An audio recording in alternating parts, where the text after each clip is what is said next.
Bonsoir à tout le monde. Et je le remercie Hans qui est venu justement de Belgique pour nous raconter de son travail. My biography is of no importance. So I try to put all my energy and focus in the work, but my life in general is very steady and boring. I try to stage things in my work that give a form of consolation, because of course, regardless the fact that I was just joking, life is not so easy. It is ups and downs, and it is of course also for all of us dealing with mortality and dealing with a finite life and dealing with, as Kundera says, the unbearable lightness of being. From a reflective distance, life is interchangeable. It's extremely light, and the duration of our lives is extremely short. And so we have all this need to find an identity, to find a reason, to give a certain value to our lives. And what I always, as a spectator, hope to find in a piece of visual art is a form of consolation, a form of comforting. It is the old principle of the catharsis from the Greek tragedy. It's like going to a film and leaving the darkness or the obscurity of the cinema space and entering the world again with other eyes than the eyes you had before. And that to me is very important, that for a moment you found something else within this fiction that is the visual art. And especially in my case, I think I'm one of those figurative artists, so to say. My work is very figurative. It shows fictional scenes and scenery, and therefore it is false, it's ridiculous, it's a construction. But my invitation as a visual artist to you is that my fiction is a proposition to you, and if you accept it, you can enjoy it. At that moment, the fiction becomes something authentic. Something fake becomes something authentic. So I think as a spectator or as an artist, you always have this kind of reflective distance. And if we look at ourselves as human beings, there's always something tragicomical about us. You know, when you take a certain distance, for example, imagine that someone from Mars would come to Earth and look at a merry-go-round. Probably this person would go like, what are you doing, you know? You put your kids on fake horses that go in circles, you know? There's something incredibly ridiculous about that. But we do that as human beings, don't we? We stage these kind of constructions and we want these objects to perform something like amusement or entertainment to us. And but when you isolate such a kitsch object from its context, when you abstract it, meaning that you isolate something from a broader whole, it becomes something strange and alienating. It becomes like a stage, something pointless also, you know. So when this video is projected life-sized, it's like a monster, you know. It's a kitsch monster in all these kind of weird colors and weird aesthetics.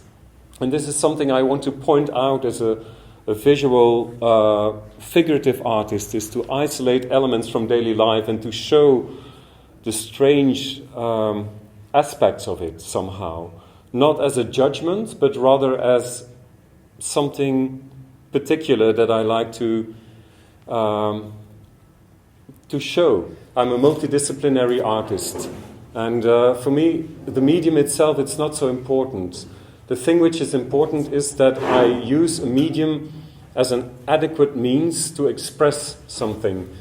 And this says a lot about my work. My work is really mood-driven, meaning that my work is really about a general mood, something that takes you, that lifts you, that carries you to another zone or to another space.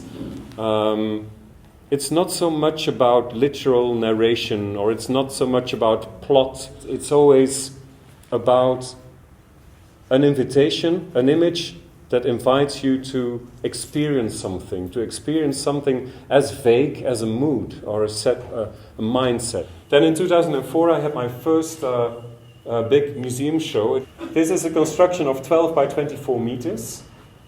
So it gives an impression of the ridiculous scale of the construction. And this deserted highway is a trompe-l'œil construction. So it seems to be much deeper than it factually is. You sit in the installation and you look through the window, it really feels like kilometers of profundity, of depth. So all the tables and the seats are handcrafted. It has the advantage that you can really give your own signature to it.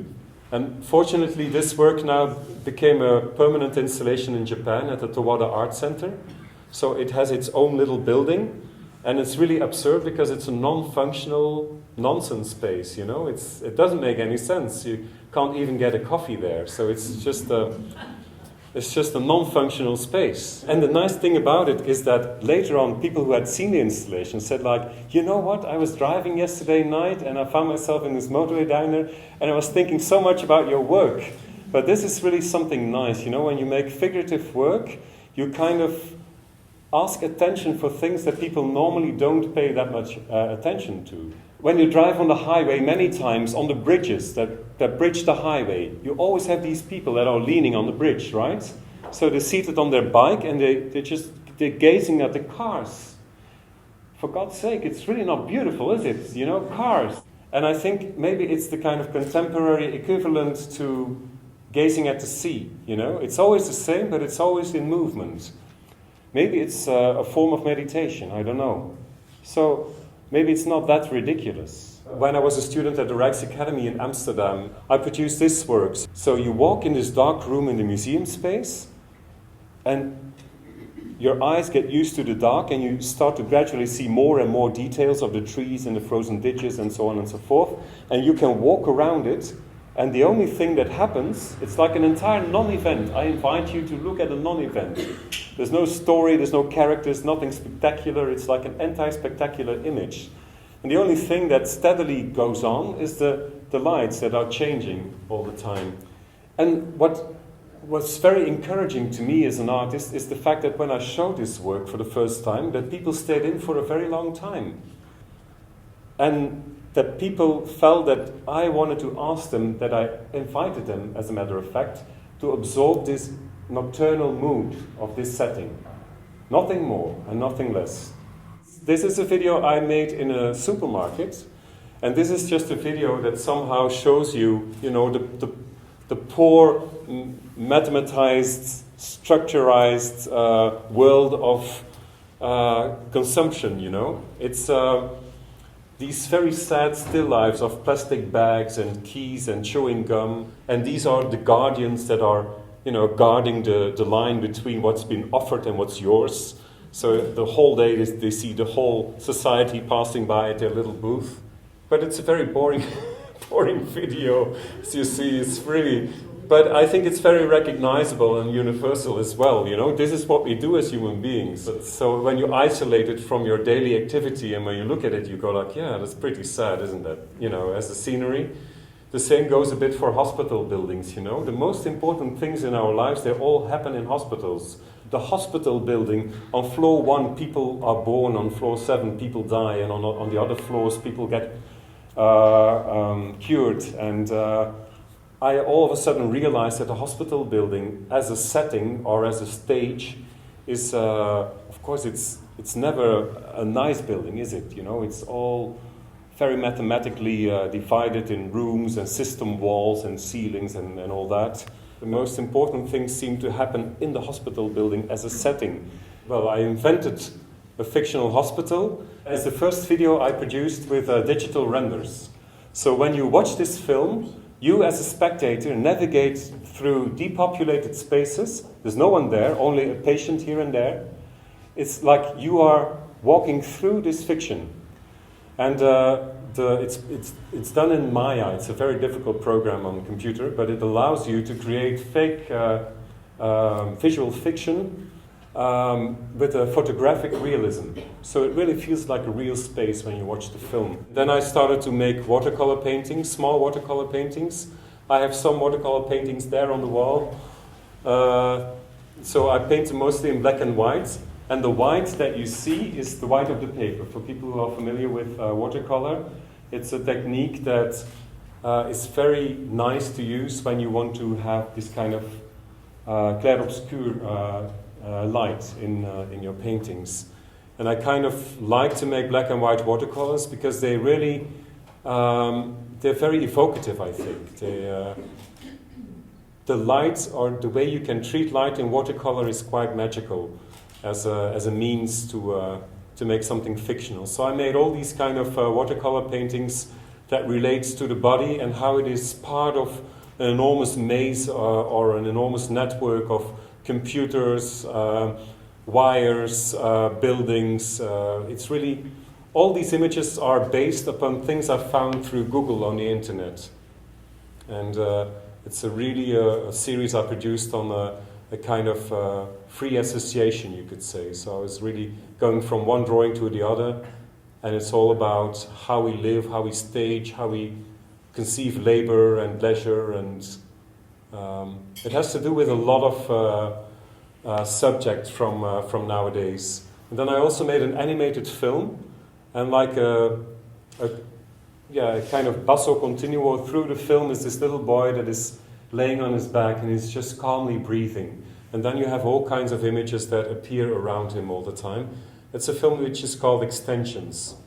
And then I started to think about how our paradigm of the world guides us, and how we have to read and structure and understand the world, and how we produce things. And by association, I ended up making sculptures like a kind of Wunderkammers, associations of objects that derive from very different contexts.